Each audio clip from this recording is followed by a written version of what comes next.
اموري تعبانه، والعد والمعد ذبيته وقاعد مسكتني، ومليت حتى من نفسي. انا مليت، جزعت، تمنيت الموت اليوم قبل باكر.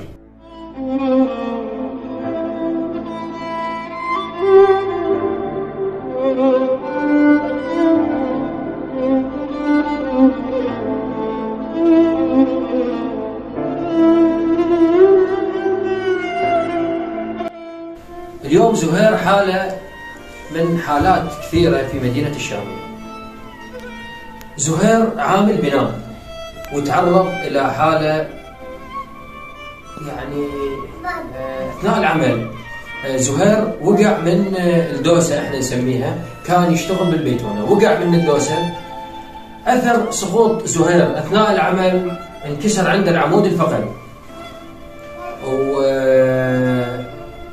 أصيب بالشلل، وحاليا عنده الجزء الأسفل هو فقده.